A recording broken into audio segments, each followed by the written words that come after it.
this is so beyond as a subject that I'd rather not talk about, some nonsense on the economy.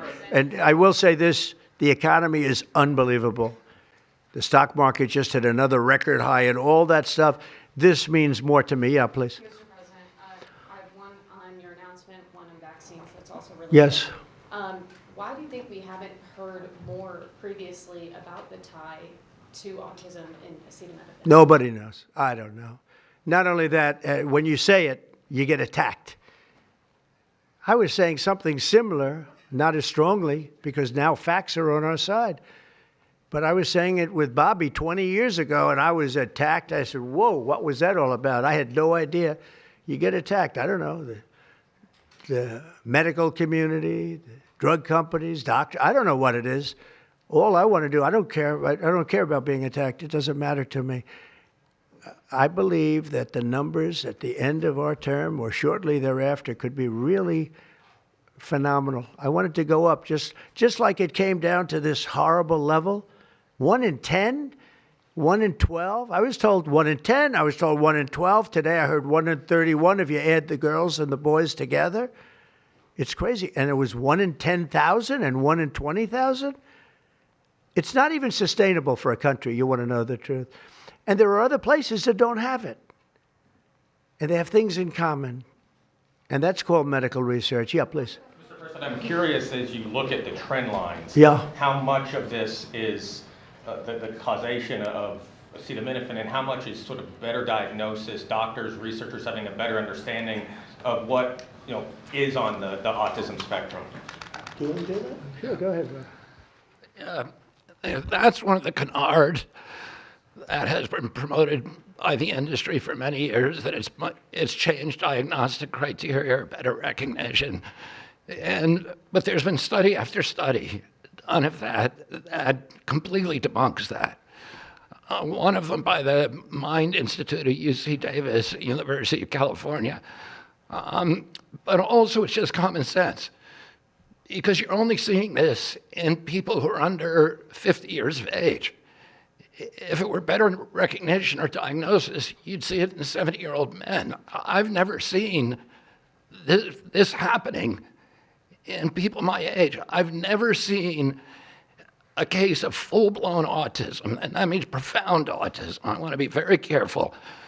Head banging, stimming, toe walking, nonverbal, non-toilet trained. I've never in my life seen a 70-year-old man who looks like that. You're only seeing it in the kids. It's an epidemic.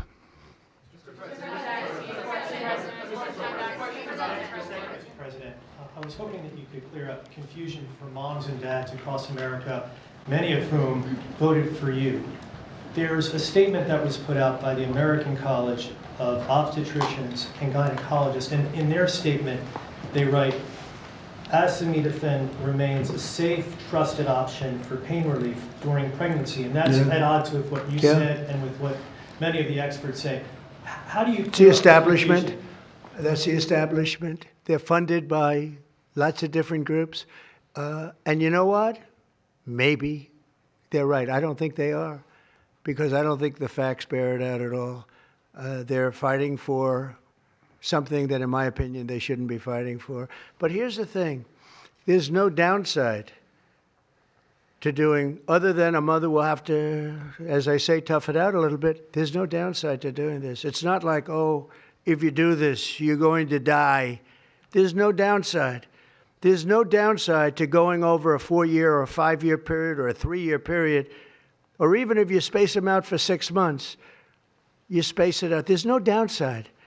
And that's why I will say the gentlemen behind me, they have very strong views, and they feel that we're right, but they'll have more research done over the next 2 months. I said, well, 2 months is a long time.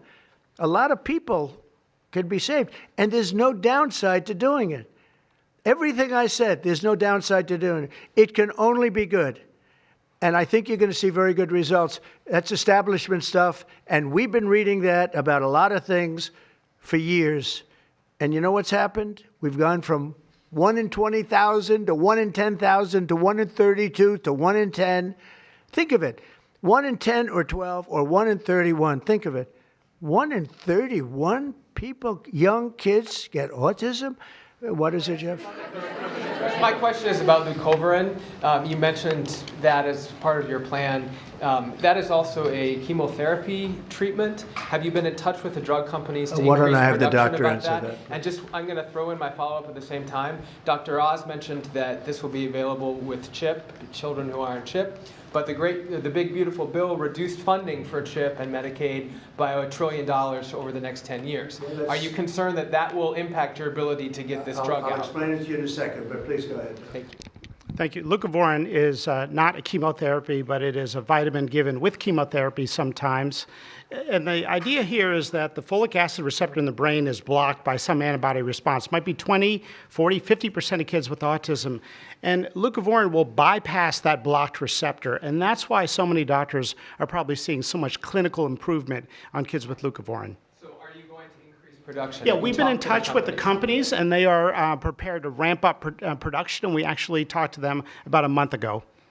And on your second part of your nasty question, the number is that the great big beautiful bill, which is the greatest, I think one of the best things ever passed in the history, with the tax cuts and regulation cuts and all of the things it does, no tax on tips, no tax on Social Security, no tax on overtime, all of it does. It also gives $200 million, as just explained by Dr. Oz, and I'd like you to explain that to exactly what you're saying. The Big Beautiful Bill actually increases Medicaid spending projected over the next 10 years by $200 billion. There's also a $50 billion Rural Health Transformation Fund, which will allow a lot of these programs to get in the rural parts of the country that the President and Congress are handing to governors to start distributing. Those grants have already gone out. The money will be allocated by the end of this calendar year. And I want to point out that the ability of NIH to do research that feeds and hands the ball to the FDA, which then can change labeling to allow Medicaid programs in states to fund this program, will ensure that the things that President Trump and Secretary Kennedy desire are financially affordable for the families around America. You mentioned CHIP, sir. That's why I asked that question. You mentioned that CHIP would fund this for children. Well, most of the kids are on Medicaid, probably 43% on Medicaid, another 8-10% on CHIP. And all the programs in general are being evaluated. Most of what the One Big Beautiful Bill was seeking to do was to remove fraud, waste, and abuse. But the programs themselves should stay financially intact for the people for whom they were designed, and in this case, for children. And the only thing we cut, so that's $200 billion positive. The only thing we cut was for fraud, waste, and abuse, of which there was a lot in this country, and nobody minds that. Yeah, please. Mr. President, you said that there is no reason to give newborn babies hepatitis B vaccines. But hepatitis B can be contracted not just through sexually transmitted diseases. It can come from needles to open wounds. So when you say you feel, is that appropriate to be telling? I think it's absolutely appropriate. I think they should wait till they're 12 years old. Yes, please. You've been talking about reducing autism by spacing out vaccines. Would you like other combined vaccines babies receive to be spaced out like MMRV? What is this again? You've been talking. Speak up, please. You've been talking about reducing autism by spacing out vaccines. Right, correct. Would you like the other combined vaccines babies receive to be spaced out like MMRV? I would say yes, but that just is, for me, it's a lot of common sense involved in this. It's a process, but we're looking, but it should at least be given separately. Now, it's possible that you can reduce them and I'd give them in small doses, but it's possible maybe in that particular case, the MMR wouldn't work in small doses, but you can certainly give them as separate shots. It's been proven to be very safe when you give them in separate shots instead of mixing. So I don't think there's any reason to do that. Do you agree with it? I'm not a doctor, but I'm giving my opinion. I don't think there's any reason to do that. So it's been proven to be safe when you break them up. But MMR by itself, I've heard bad things about it for many years. Yes, please. Mr. President, is the spectrum too broad, in your opinion? For research purposes, you are dealing with a population of children who might have social boundary difficulties, and then you have children who are, going to grow up to be adults in diapers. I mean, what do you think? We don't know how broad the spectrum is. We don't know exactly where it starts and where it ends, but we do know what we're going through. We're going through some very serious trouble, and we know autism. I mean, it could be bigger, it could be small, a little bit smaller, but the number is unacceptable. And the number, the way it's come down, because the spectrums remain the same, the number, the way it's come down is just unacceptable, meaning come down to that level of 1 in 10, 1 in 12, 1 in 31. Go ahead in the back. This question is more directed towards Secretary Kennedy. He's talked about that we're just kind of finding out about the fact that babies are affected this way. Is there a concern that information is being suppressed right now within HHS, and could an investigation perhaps be launched? Well, I think information has been really not given out very freely over the years, absolutely. And I think that's by drug companies and maybe doctors, but I certainly think that over the years. I think this is a different group. We have a lot of information. And that information, I mean, it's the information that we have that we're making these statements. And I'm making them out front, and I'm making them loud, and I'm making them strongly not to take Tylenol, not to take it. Just don't take it unless it's absolutely necessary, and there's not too many cases where that will be the case. And again, what's the worst? The worst is nothing can happen. It's very positive. That's a positive thing.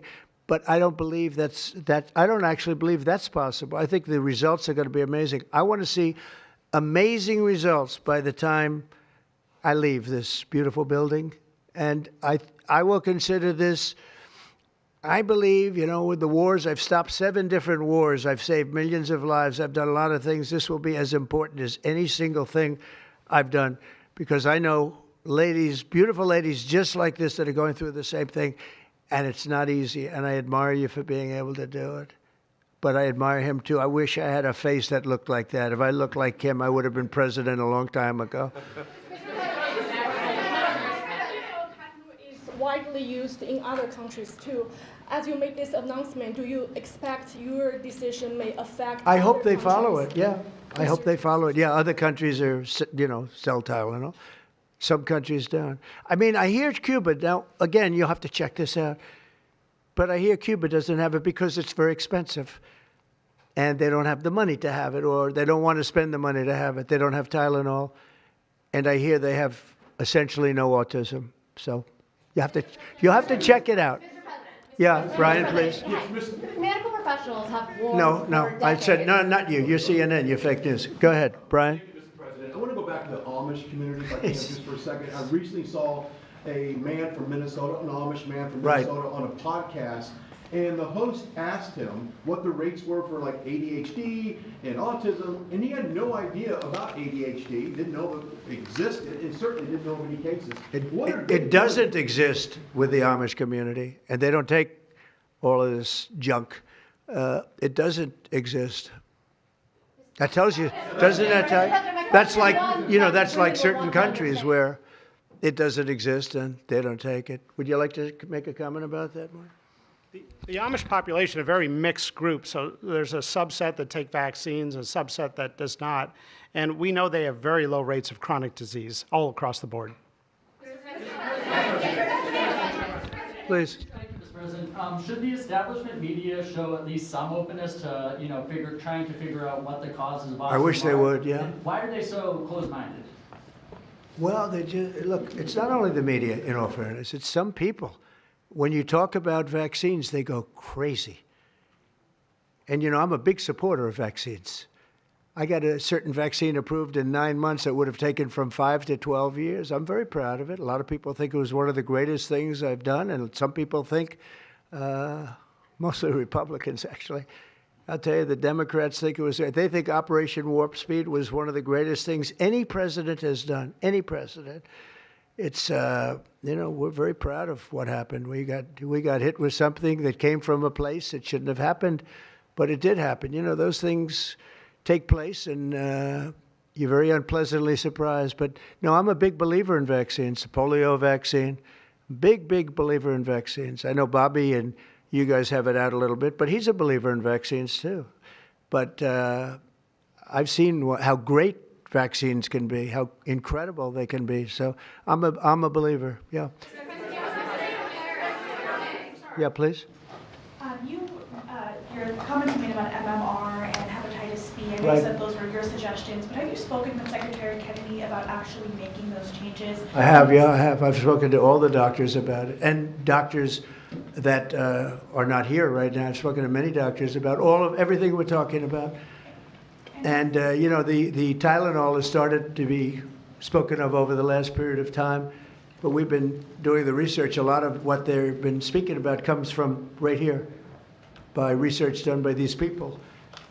And I just say it again, don't take Tylenol. Don't take it.